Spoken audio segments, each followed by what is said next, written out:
বাংলাদেশ ভারতের শত্রু রাষ্ট্র না। ভারত যদি মনে করে বাংলাদেশ ভারতের শত্রু রাষ্ট্র, তাহলে তারা ভুল করছে, তারা ভুল ভাবছে। 5ই আগস্টের পর সম্পর্কের কিছুটা শীতলতা তৈরি হয়েছে। এটা রাজনৈতিক, এটা কূটনৈতিক একটা ইস্যু। স্পোর্টস বা ক্রিকেট সব কিছুর ঊর্ধ্বে। অনেক সময় এই রাজনৈতিক ইস্যুগুলো বা এই কূটনৈতিক সম্পর্কগুলো শীতলতা থেকে একটা ভালো সম্পর্কে রূপান্তরের ক্ষেত্রে এই ক্রিকেট বা স্পোর্টস অনেক বড় ভূমিকা রেখে থাকে।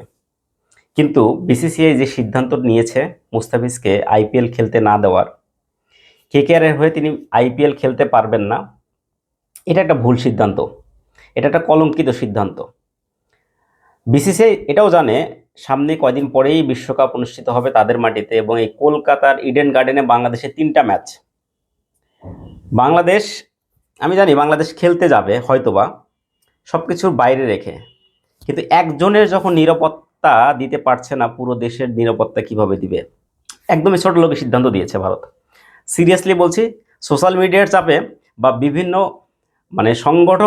সংগঠনগুলো, উগ্রবাদী সংগঠনগুলো যেভাবে ভারতকে এই প্রেশারাইজ করেছে বা এই যে চাপটা দিয়েছে, সেটাতে তারা গা ভাসিয়েছে। কিন্তু দিন শেষে কিন্তু ভুল সিদ্ধান্তটা ভারতই করলো।